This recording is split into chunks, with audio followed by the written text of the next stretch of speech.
জন্মস্থান নাজিৰাৰ ৰজাপুলত সম্পন্ন হ'ল বিশিষ্ট শিক্ষাবিদ চিন্তাবিদ বাওপন্থী নেতা অবনী বৰঠাকুৰৰ অন্ত্যেষ্টিক্ৰিয়া অশ্ৰুসিক্ত নয়নেৰে প্ৰয়াত বৰঠাকুৰক শেষ শ্ৰদ্ধা জ্ঞাপন কৰিলে আত্মীয় স্বজনৰ লগতে বহু গুণমুগ্ধই অবনী বৰঠাকুৰৰ শ্ৰম আৰু ত্যাগেৰে প্ৰতিষ্ঠা লাভ কৰা নাজিৰা মহাবিদ্যালয় পৰিয়ালৰ উদ্যোগত অনুষ্ঠিত হ'ল ৰাজহুৱা শ্ৰদ্ধাঞ্জলি অনুষ্ঠানৰ চকিমুখ উচ্চতৰ মাধ্যমিক বিদ্যালয় প্ৰাংগণতো অবনী বৰঠাকুৰলৈ জ্ঞাপন কৰা হয় শেষ শ্ৰদ্ধা বিশিষ্ট শিক্ষাবিদগৰাকীৰ বিয়োগত জন্মস্থান নাজিৰাত পৰিছে শোকৰ ছাঁ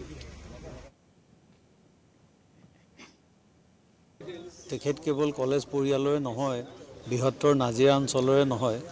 গোটেই অসমৰ কাৰণে এজন বিশেষ ব্যক্তি আছিল